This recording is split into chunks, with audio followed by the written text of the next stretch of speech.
नमस्कार, बहुत बहुत स्वागत है आपका योर स्टॉक्स में। मैं हूं आपके साथ प्रशांत पांडे और अगले 1 घंटे आपके सवालों का सिलसिला हम शामिल करेंगे और उस पर देंगे आपको एक्सपर्ट्स के जरिए भरोसेमंद सलाह। लेकिन योर स्टॉक में सबसे पहले वो तरीका जान लीजिए जिसके जरिए आप अपने सवाल हम तक पहुंचा सकते हैं। जी हाँ, बहुत ही आसान सा तरीका है। स्क्रीन के एक हिस्से में आप देख सकते हैं कि आपके स्क्रीन के एक हिस्से में ऊपर सबसे पहले एक नंबर फ्लैश हो रहा है।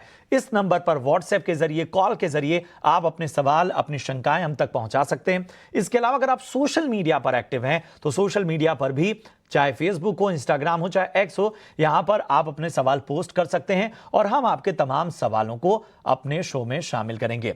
हमारे साथ खास एक्सपर्ट अब से थोड़ी देर में जुड़ेंगे, लेकिन सबसे पहले बाजार पर एक नजरिया देखें। बाजार को फिलहाल देखें तो तेजी बाजार में अभी भी कायम। निफ्टी 19,600 के करीब पहुंचता हुआ। आपको बता दें कि जो निफ्टी है उसमें जो सपोर्ट मिल रहा है वो आईटीसी, एलएनटी और रिलायंस से सपोर्ट मिल रहा है। बैंक निफ्टी को अगर देखें तो यहां पर थोड़ा उतार चढ़ाव हमने इस बीच देखा, लेकिन फिलहाल बैंक निफ्टी में भी बेहतरी नजर आ रही है। चलिए, अब हमारे साथ 2 खास एक्सपर्ट जुड़ रहे हैं और हमारे साथ हैं स्वास्तिका के गिरीश सोडानी साहब और संतोष मीणा साहब। आप दोनों का बहुत बहुत स्वागत। सबसे पहले गिरीश जी, आपके पास आना चाहेंगे। बताएं क्या है इस वक्त बाजार पर नजरिया, बाजार में तेजी लगातार कायम। देखिए, अब हम दोनों टेक्निकल और फंडामेंटल स्वास्तिका के साथ में ही जुड़े हैं इस बार। आई थिंक ये पहली बार ऐसा हुआ है कि हम दोनों एक साथ टीवी पर लाइव हैं।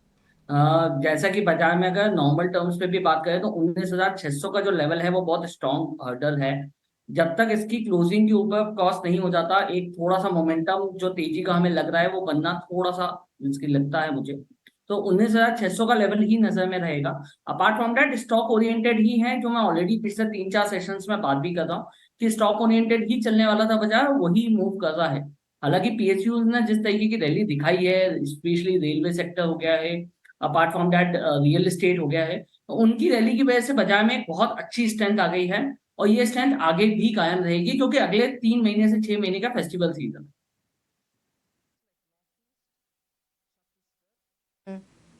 बिल्कुल, तो ये है राय इंडेक्स पर और अन्य सेक्टर पर भी आपको सुझाव दिया गया। लेकिन अब आपके सवालों को शामिल करने का वक्त है। हम इस शो में एक एक करके आपके सवाल लेंगे और अगर आपको भी हमारे साथ जुड़ना है तो तरीका पहले आपको बता देते हैं। आप हमें फ़ोन कर सकते हैं 9167329108। इस पर आप हमें फ़ोन करिए, चाहे तो अपने सवाल व्हाट्सएप कीजिए हमें, या तो हम सोशल मीडिया पे भी मौजूद हैं, फेसबुक, इंस्टाग्राम और ट्विटर के जरिए भी आप अपने सवाल हम तक पहुंचा सकते हैं। और इस बीच पहले दर्शक हमारे साथ जुड़ चुके हैं। अहमदाबाद से विनेश हमारे साथ इस वक्त मौजूद हैं। विनेश जी नमस्कार, किस स्टॉक पर सवाल है आपका, पूछिए। सिरमा एसजे। हेलो हेलो जी जी सिरमा जी पे जी, सवाल है। सिरमा कब लिया था आपने सर ये आईपीओ का पड़ा है मेरे जी पास। जी, आईपीओ में ये लिया कब था आपने? 68 शेयर लिए। 68 शेयर है मेरे पास आईपीओ के प्राइस से। हेलो, ठीक है, तो अभी करना क्या है आपको? आप बने रहना चाह रहे हैं इस स्टॉक में? 4 मंथ तक 800 का भाव आएगा कि नहीं? 4 महीने में 800 का भाव आएगा कि नहीं? अच्छा, बिल्कुल बिल्कुल। गिरीश जी, क्लियर कट सवाल है इनका, विनेश जी का। सिरमा एसजीएस आईपीओ के समय लॉट हुआ था, उसके बाद 543 के लेवल्स पर देखिए अब आ चुका है स्टॉक। काफ़ी अच्छी तेज़ी आई है और 58 शेयर्स इन्होंने यहाँ पर लिए हुए हैं स्टॉक के और देखिए अच्छा खासा मुनाफे में भी हो रहा है। लेकिन ये जानना चाह रहे हैं कि 4 महीने में 800 तक के लेवल्स आ सकते हैं या नहीं, क्या लग रहा है आपको? और वैसे भी अगर फंडामेंटल्स की बात करें, थोड़ा लॉन्गर टर्म आउटलुक की बात करें तो कंपनी कैसी लग रही है आपको? देखिए, कंपनी का काफी स्ट्रॉन्ग मोमेंटम है। रीजन बिहाइंड इज ये है कि अगर हम ऑर्डर बुक्स के ऊपर भी बात करें तो 3,000 करोड़ का ऑर्डर बुक्स है जो ऑलमोस्ट डबल हो गया है। पहले सब अराउंड 1300 1350 करोड़ का ऑर्डर बुक हुआ करता था इनका, and almost double 3,000 plus crore के ऑर्डर बुक्स पे बैठे हुए हैं। इनके जो क्वार्टर नंबर्स भी आए थे वो काफी स्ट्रॉन्ग प्रोपोजिशन पे थे। पैट भी 12 से 13% के ऊपर से रिवाइज ही हुआ था इनका। एंड लॉन्ग बात है बेसिकली, अगर मुझे नहीं लगता कि 4 महीने का एक टाइम फ्रेम है, बट हाँ ये जो है कि 6 से 7-8 महीने का एक टाइम फ्रेम रखते हैं तो 800 से ऊपर का लेवल तो डेफिनेटली दिख सकता है। एंड बेसिकली हम टेक्नोलॉजीज एंड दूसरे सेगमेंट्स के ऊपर बात कर रहे हैं, ये अब सेगमेंट्स ऊपर चलना शुरू हुए हैं, तो इनके ऑर्डर बुक्स काफी अच्छे रिवाइज हो रहे हैं, तो मैनेजमेंट प्रपोजिशंस में डेफिनेटली होल्ड करके रख सकते है। तो यहाँ पर जो है वो होल्ड करने की आपको सलाह मिलती है। अगले जो दर्शक हैं उनकी ओर बढ़ते हैं। नीलेश हैं गुजरात से। नीलेश, गुड मॉर्निंग, पूछें अपना सवाल। अच्छा सर, मेरा कैलटेक इंजीनियरिंग इश्यू प्राइस से मैंने 10 रुपीस में लिया था और अभी उसका भाव 1200 चल रहा है, 50 शेयर है और मैं लॉन्ग टर्म इन्वेस्टर हूँ। उसका पुराना नाम था कर्नाटका एक्सप्लोसिव, लेकिन नाम चेंज होके कैलटेक एनर्जी लिमिटेड हो गया है। जी जी। 50 शेयर है और अभी उसका 2000 के आसपास भाव चल रहा है। मैं लॉन्ग टर्म इन्वेस्टर हूँ, क्या करूँ? ठीक है, चलिए इस पर आपको हम राय दिलवाते हैं। संतोष जी, क्या होगी इनको सलाह? लॉन्ग टर्म इन्वेस्टर हैं और इन्हें बधाई देनी होगी पहले तो कि इन्होंने बहुत ही निचले लेवल पर ये खरीदारी की और लंबे समय तक रुके रहे। लॉन्ग टर्म इन्वेस्टर हैं तो ज़रा बेहतर राय इनको दीजिए। ये स्टॉक की बात करें तो हालांकि बीएससी का शेयर है, वॉल्यूम कम होता है, लेकिन इसके फंडामेंटल भी अच्छे हैं और टेक्निकल स्ट्रक्चर भी अच्छा है, तो लग रहा है कि इस स्टॉक को होल्ड करना चाहिए। आई थिंक वैल्यूएशन भी कंफर्टेबल है। यहाँ पर एक अच्छा एक फ्लैग फॉर्मेशन का ब्रेकआउट आया है, तो लग रहा है ये स्टॉक यहाँ से और तेजी दिखा सकता है। इसको एज ए ट्रेडिंग पर्सपेक्टिव से ना देखे, लॉन्ग टर्म नजरिया ही रखे। यहाँ से मुझे लगता है ईजिली 2500 से 3000 तक की अपसाइड देखने को मिल सकती है, तो इस स्टॉक में बने रहना चाहिए।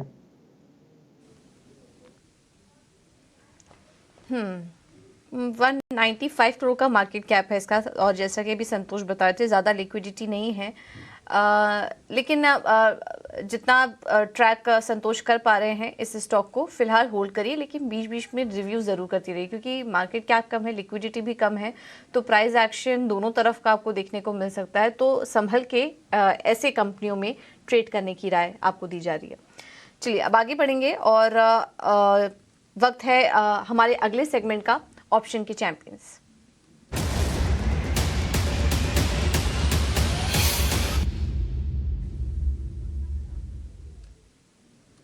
और इस सेगमेंट में हमारे साथ ध्वनि पटेल जुड़ चुकी हैं फोन लाइन पर। ध्वनि, थैंक यू सो मच समय देने के लिए। आज स्ट्रैटेजी क्या होगी आपकी? Good morning. आज की हमारी जो स्ट्रैटेजी रहेगी वो बैंकिंग सेक्टर में रहेगी। यहाँ पे ओवरऑल एसबीआई का जो चार्ट स्ट्रक्चर है वो मुझे यहाँ से वीक होता हुआ दिख रहा है। ओवरऑल बैंक निफ्टी की भी अगर बात करें तो 44,700 के पास हमें कॉन्स्टेंटली पिछले 9 सेशन से एक लगातार रेजिस्टेंस देखने को मिल रहा है। तो एसबीआई का स्टॉक जो है उसको आपको पुट ऑप्शन के जरिए यहाँ पे ट्रेड करना है। 570 का पुट ऑप्शन जो 8 रुपए चल रहा है उसको आपको खरीदना है। इसका टारगेट जो है वो 11 रुपए 50 पैसे और फिर 13 रुपए का रहता है। स्टॉप लॉस जो है वो आपको 6.5 रुपए का यहाँ पे रखना है।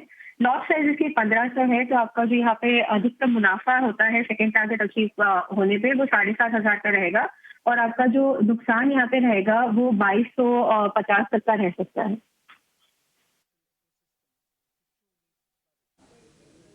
ठीक है, तो एसबीआई 570 के पुट खरीदने की राय, 8 रुपए पर जो इस पर कारोबार कर रही है और अधिकतम लॉस और नुकसान प्रॉफिट भी आपको बता दिया है। नुकसान 2250 तक का हो सकता है, मुनाफा 7500 का हो सकता है। तो ये दोनों चीज़ बता दी है जिससे कि आपको ट्रेड लेने में एक सहूलियत हो सके। और एक डिस्क्लेमर भी आपके लिए कि एफएनओ में ट्रेड करने थोड़ा जोखिम है। 10 में से 9 लोगों को इसमें नुकसान होता है, तो यहाँ पर संभल कर ट्रेड करने की राय। सवाल लेते हैं, कुलदीप हैं चेन्नई से और इनका सवाल है डाबर पे। डाबर इंडिया लिमिटेड के इनके पास 700 शेयर हैं, 567 के भाव पे इन्होंने लिया है। हाल फिलहाल की 1 महीने की खरीद इनकी लगती है। चलिए इस पर एक राय लेते हैं। गिरीश जी, क्या होगी डाबर इंडिया पे राय? फिलहाल इनके लेवल के आसपास ही है, लेकिन क्वांटिटी ज्यादा है तो नुकसान होता हुआ।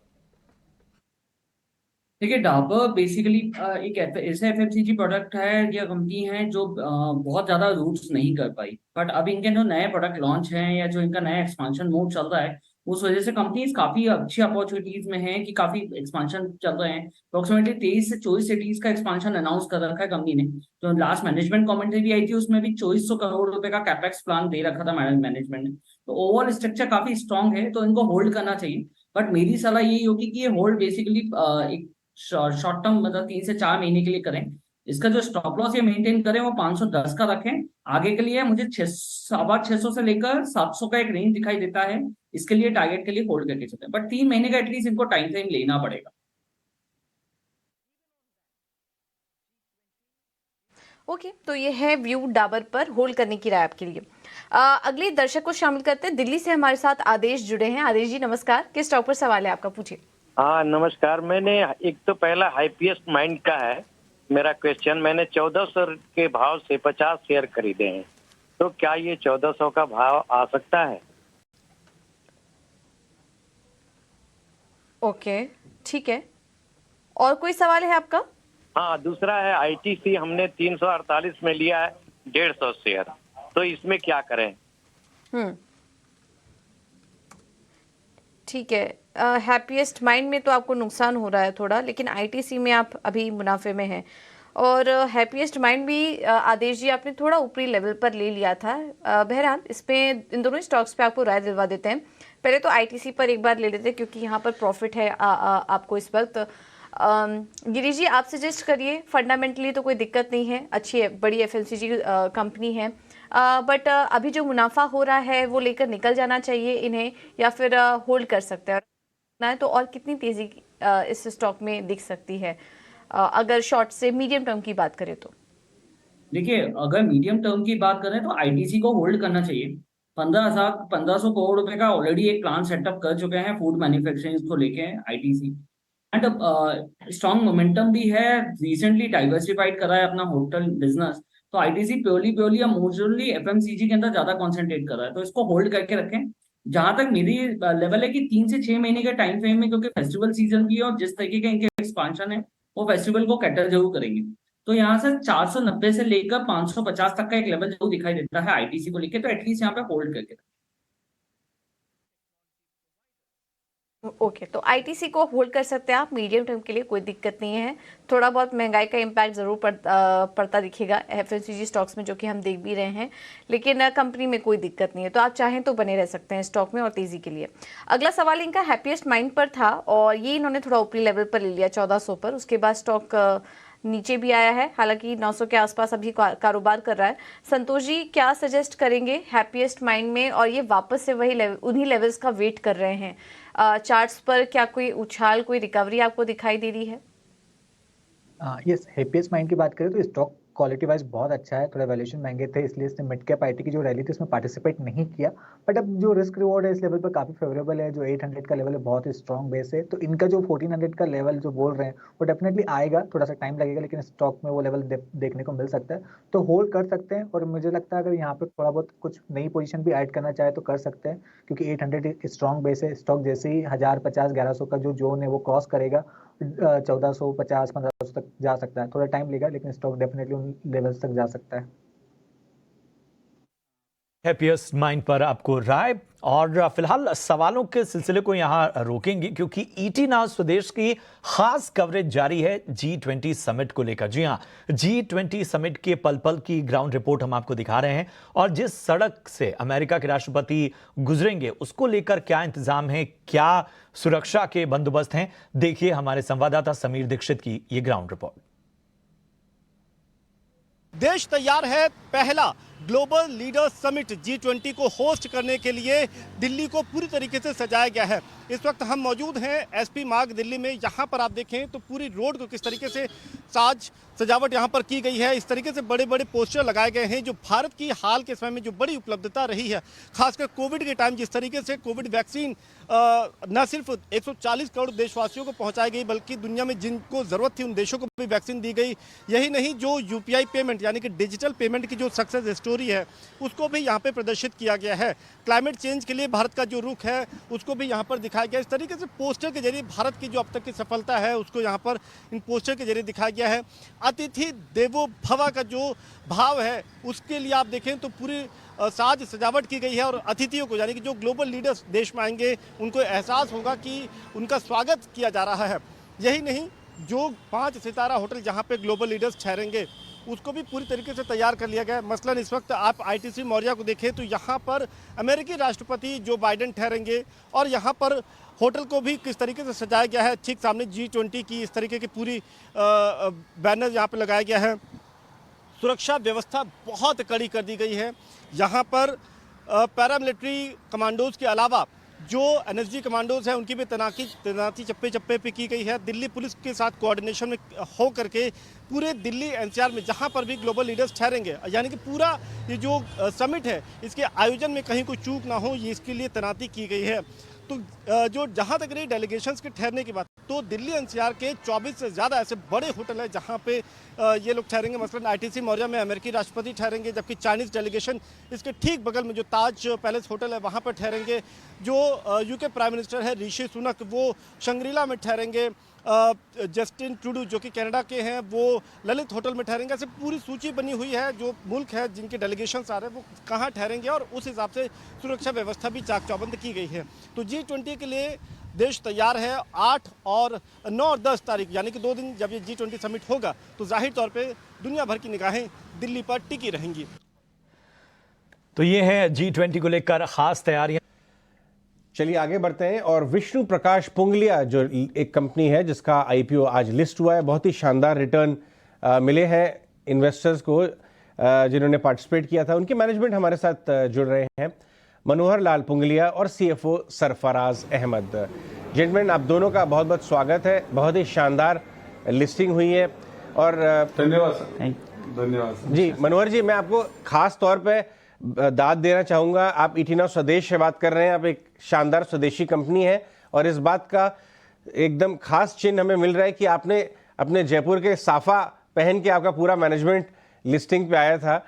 इससे शान की बात क्या हो सकती है। तो हमें खुशी हो रही है स्वदेश पे आपसे बात करने की। सरफराज जी, आपके साथ भी ये बताइए साहब, अब तो आपका साइलेंट पीरियड और वो फॉरवर्ड लुकिंग गाइडेंस वाला पीरियड खत्म हो गया, आप लिस्टेड कंपनी हो सकते हैं। अब आप बताइए कि आगे आने वाले समय में, मनोहर जी बताइए, कारोबार का कितना मनोहर दृश्य आपको नजर आता है 2-3 साल आगे? जिस कारोबार में आप काम कर रहे हैं वहां तो बड़े टेलविंड्स दिख रहे हैं। सर, अभी जो इन्वेस्टर्स ने हमारी कंपनी पे जो भरोसा किया है और हमको जो अपार सहयोग दिया है उसके लिए तो मैं सबका धन्यवाद देना चाहता हूं। और इसके साथ में मैं ये कंपनी का बताना चाहता हूं सर, अभी हमारे पास में 15 जुलाई की 3800 करोड़ की ऑर्डर बुक है और इसके साथ में हमने अभी काफी टेंडर पार्टिसिपेट कर रखे हैं। उसके रिजल्ट भी अब जल्दी आने वाले ही हैं क्योंकि वो सब टेंडर इन प्रोसेस में ही है। तो अब हमारी अभी 3-4 साल की जो ऑर्डर बुक है वो हमारे पास आगे, मतलब 2 साल की तो ऑलरेडी है ही है, आगे भी हमारे पास में सफिशिएंट आ जाएगी सर। ठीक है, तो आप मुझे बताएं कि इस समय आपकी ऑर्डर बुक कहाँ पे खड़ी हुई है और नेक्स्ट 3 से 4 साल में कितनी ऑर्डर बुक दिखाई देती है आपको, क्योंकि नए ऑर्डर भी मिल ही रहे हैं। मनोहर जी, आप बताएं। सर, 3800 करोड़ की अभी हमारे पास में ऑर्डर बुक ऑलरेडी है और अभी टेंडर जो प्रोसेस चल रहे हैं उससे, जैसे अभी हमारे पास हमने करीब 12,000 करोड़ के हमने ऑर्डर पार्टिसिपेट कर रखे हैं और हमारा जो इसका टेंडर का जो रेशियो है 17% का रेशियो रहता है हमारा। तो इस हिसाब से हमारे पास में 3-4 साल की ऑर्डर बुकिंग हमारे को पूरी आ जाएगी सर। ठीक है। सरफराज जी, ये बताइए कि मार्जिन का क्या हाल है, क्योंकि कंपटीशन ज़्यादा है टेंडरिंग में, तो क्या मार्जिन पर दबाव रहता है? किस तरह के आपने लास्ट ईयर क्लोजिंग में कितना प्रॉफिट किया था और अगले 2 साल में आपको क्या प्रॉफिट नज़र आ रहा है कंपनी का? सर, लास्ट ईयर में हमारा एबिटा मार्जिन 13.7% था और जो पैट की अगर बात करें तो 7.8% था और 2 साल का सीजीआर देखेंगे रेवेन्यू का तो सर 55% से ज़्यादा था। और कंपनी की जो ग्रोथ है और जो वर्किंग कैपेसिटी जो एनहांस हुई है, साथ में बैकवर्ड इंटीग्रेशन स्टार्ट किए हैं कंपनी ने, तो ऑब्वियसली हम कॉन्फिडेंट हैं सर कि मार्जिन्स भी बढ़ेंगे उसमें।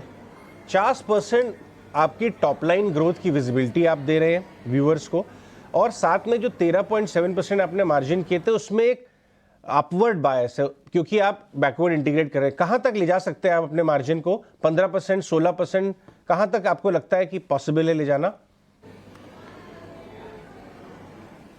सर, एबिटा मार्जिन तो मेंटेन करेंगे, साथ ही साथ जो हमारा जैसे बैकवर्ड इंटीग्रेशन की बात की, ओवरहेड एक्सपेंसेस हमारे ऑपरेशन हो रहे हैं, स्केल ऑफ ऑपरेशंस बढ़ रहा है, तो सर परसेंटेज वाइज तो नहीं, बट मैं ये क्वाइट कॉन्फिडेंट हूँ कि हम इसमें बढ़ोतरी होगी सर मार्जिन्स में।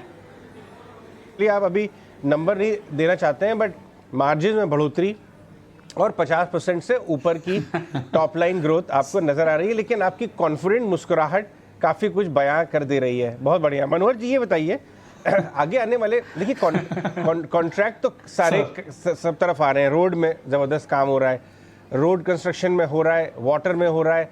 अब तो खैर गवर्नमेंट और प्राइवेट सेक्टर दोनों तरफ। आपको सबसे ज़्यादा मलाईदार ऑर्डर्स, या आपको जैसे कहते हैं ना कि किस तरह वो टेंडर पार्टिसिपेशन करेंगे आप, जहां पे आपको लगता है पैसा टाइम पे आ जाए और मार्जिन भी रीजनेबल हो?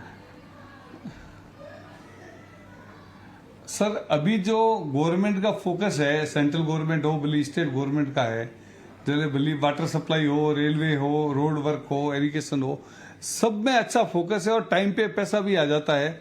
और सर मैं आपको ये भी बताना चाहता हूँ, मार्जिन भी ऑलमोस्ट सब में बराबर ही है, ऐसी बात नहीं है कि उसमें कम है, सब में बराबर ही है।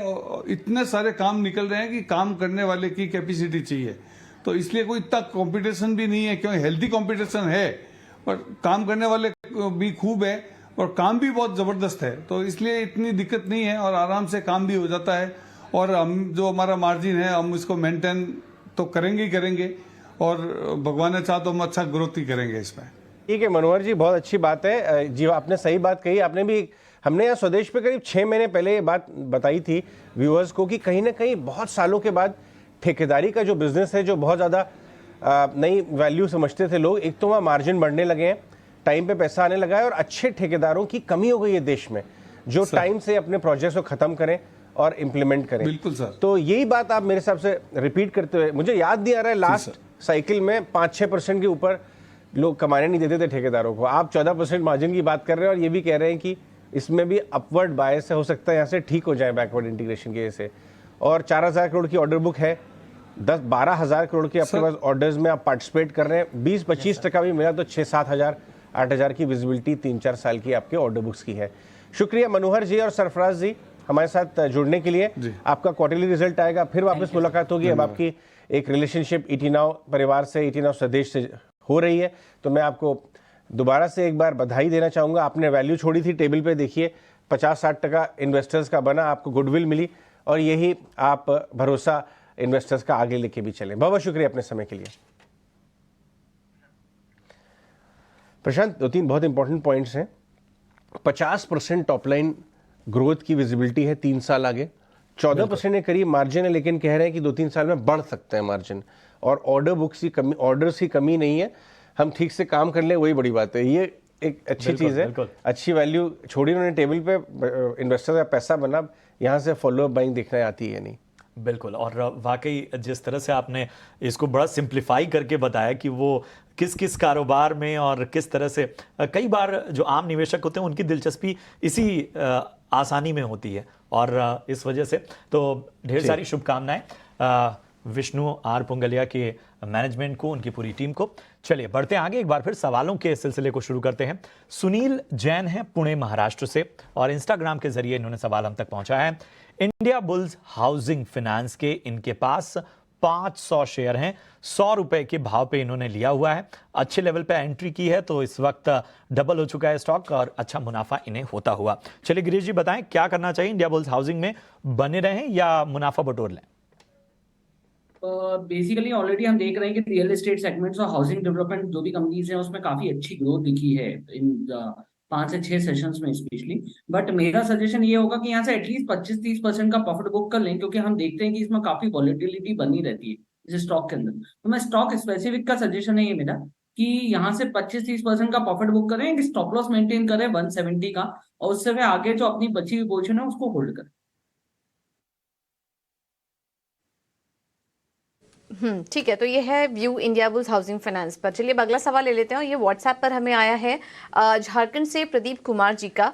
इनके पास कैंपस फुटवेयर के स्टॉक हैं, 1000 शेयर्स इन्होंने 336 पर लिया हुआ है। मौजूदा भाव कैंपस फुटवेयर का देखें तो करीब 300 रुपये के आसपास कारोबार कर रहा है, लेकिन क्योंकि क्वांटिटी काफ़ी ज़्यादा है इनकी, इस वजह से नुकसान भी ज़्यादा हो रहा है, करीब 36,000 के आसपास का नुकसान इनको स्टॉक में झेलना पड़ रहा है।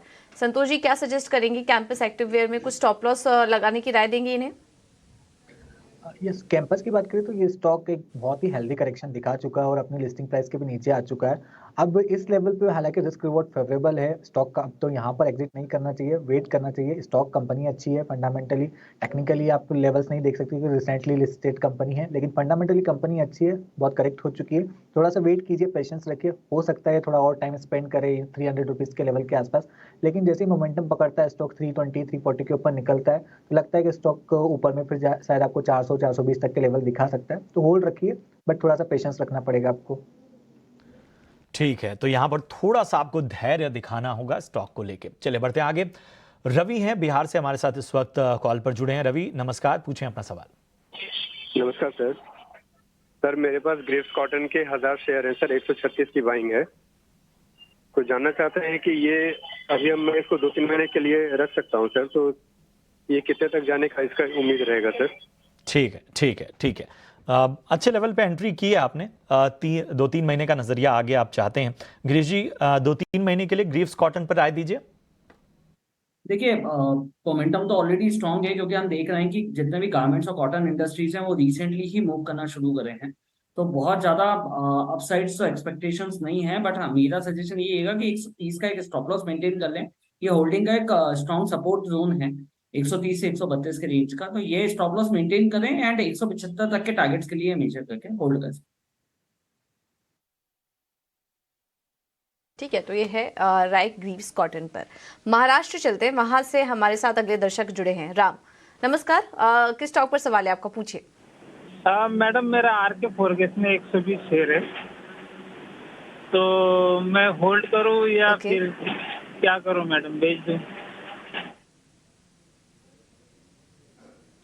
430 पे लिया है आपने रामकृष्ण फोर्जिंग्स? हाँ, रामकृष्ण फोरगेस में। बहुत अच्छे लेवल पर आपने एंट्री की थी राम सर, और काफ़ी अच्छा मुनाफा भी आपको इस स्टॉक में हो रहा है। इनफैक्ट रामकृष्ण फोर्जिंग्स अगर हम देखें चार्ट्स को तो अपने ऊपरी स्तर के पास इस वक्त कारोबार कर रहा है। 752 कंपनी का 52 वीक हाई था, तो हाइस के आसपास है। पिछले 6 महीने में ही स्टॉक करीब करीब 400 रुपये चल चुका है, तो उसी के आसपास की इनकी भी शायद खरीद थी और काफ़ी कम समय में ही इतना बेहतरीन रिटर्न इस स्टॉक में देखने को मिला है। आज हालांकि स्टॉक थोड़ा नीचे है और कुछ समय से यहाँ पर उतार चढ़ाव भी बन रहा है। संतोष जी, रामकृष्ण फोर्जिंग्स बेहतरीन तेज़ी स्टॉक में दिखाई, लेकिन अब ये जो लेवल्स दिख रहे हैं 714 के आसपास के, ये क्या रेजिस्टेंस है इम्पोर्टेंट? मुनाफा बुक करने की इनको सलाह देंगे या फिर थोड़ा वेट करें और तेज़ी के लिए? पहले तो मैं सर को बधाई देना चाहूंगा कि स्टॉक बहुत ही अच्छा पिक किया था, स्टॉक में बहुत ही अच्छा रिटर्न मिला है। इसी साल इसमें करीबन 175-180% तक के रिटर्न देखने को मिले हैं। स्टॉक में अभी भी कोई दिक्कत नहीं है, लेकिन स्टॉक में एक बहुत वर्टिकल रन के बाद तो हो सकता है स्टॉक एक कंसोलिडेशन पीरियड में चले जाए या प्रॉफिट बुकिंग जोन में चले जाए। तो अगर इनका शॉर्ट टर्म का नजरिया है तो मेरे हिसाब से बहुत अच्छा प्रॉफिट है, बुक कर सकते हैं। लेकिन इनका अगर लंबे 2-3 साल 4 साल का नजरिया है तो स्टॉक में कोई दिक्कत नहीं है, अभी भी होल्ड कर सकते हैं। हो सकता है 6 महीने कंसोलिडेट करे, उसके बाद फिर से मोमेंटम पकड़े।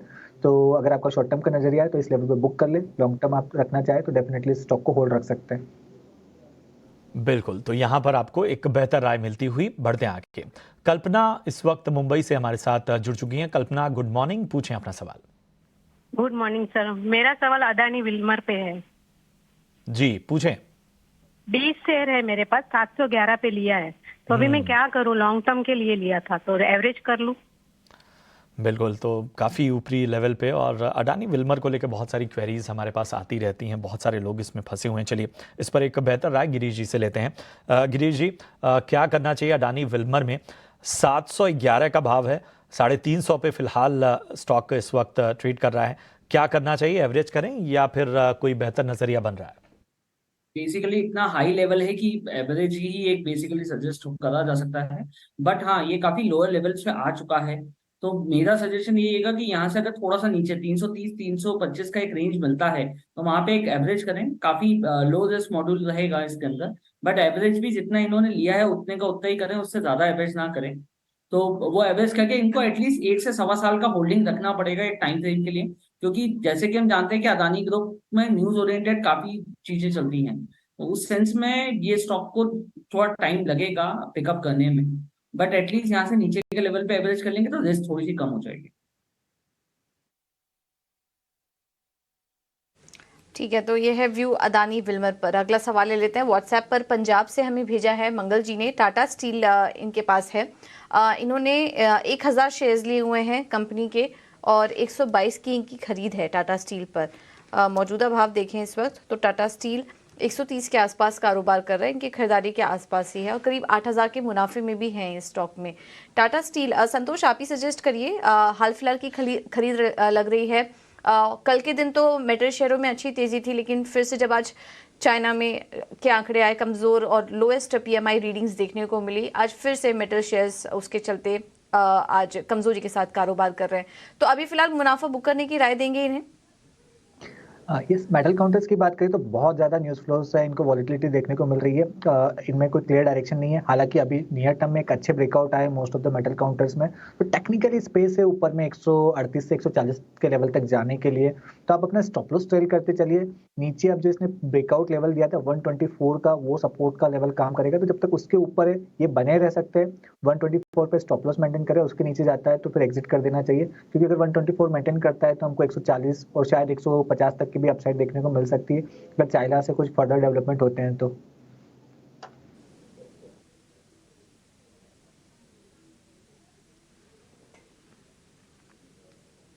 ठीक है, तो ये है व्यू टाटा स्टील पर। देवाशीष हैं कोलकाता से और इस वक्त हमारे साथ जुड़े हैं। देवाशीष गुड मॉर्निंग, पूछे अपना सवाल। Hello ji Devashish. 500 NLC India at the rate 125। अच्छा 125 मैं कहूंगा ये ग्राफिक्स में जरा चेंज करें। 125 के भाव पे इन्होंने ये स्टॉक खरीदा हुआ है। कोई नजरिया आपका कब तक रुक सकते हैं? लॉन्ग टर्म नजरिया। चलिए संतोष क्या होगी इनको सलाह एनएलसी इंडिया पे? 125 के भाव पे इन्होंने खरीदा है, फिलहाल 140 के ऊपर स्टॉक।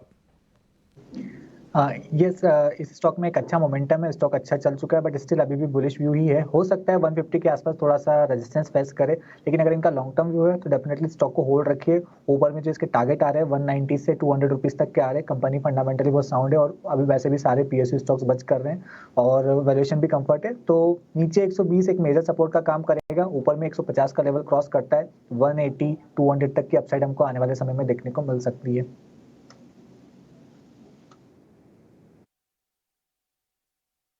राइट, तो ये है राय एनएलसी इंडिया पर। अगला सवाल ले लेते हैं और ये हमें इंस्टाग्राम पर आया है सूरत से देवराज जैन का। इनका सवाल TNPL यानी कि तमिलनाडु न्यूज़ प्रिंट पर है। 100 शेयर्स 240 पर इन्होंने लिया हुआ था और इनका व्यू क्लियर है। 6 महीने के लिए इन्होंने स्टॉक को लिया हुआ था। 269 पर इस वक्त कारोबार कर रहा है, तो हल्के मुनाफे में है ये संतोष जी। लेकिन ये केवल 6 महीने ये स्टॉक को होल्ड करना चाह रहे हैं। 6 महीने के लिए या शॉर्ट टर्म के लिए क्या लेवल्स आप देख रहे हैं तमिलनाडु न्यूज़ प्रिंट्स में? इसका चार्ट स्ट्रक्चर काफी अच्छा है। स्टॉक में क्लासिकल डबल बॉटम फॉर्मेशन का ब्रेकआउट आया है। एक थोड़ा रेजिस्टेंस जरूर फेस करना पड़ सकता है 280 के आसपास, लेकिन 280 क्रॉस करता है तो स्टॉक एक अच्छी तेजी दिखा सकता है। 6 महीने के व्यू के हिसाब से लेते हैं तो मुझे लगता है 330 तक जा सकता है, लेकिन आप स्टॉप लॉस जरूर मेंटेन कीजिएगा नीचे 250 का, जो इसका 20 डे मूविंग एवरेज है। तो आप 250 का स्टॉप लॉस रखिए, ऊपर में 330 का टारगेट रखिए। बिल्कुल, तो ये है TN न्यूज़ प्रिंट पर आपको राय। और चलिए सवालों को थोड़ा ब्रेक देते हैं।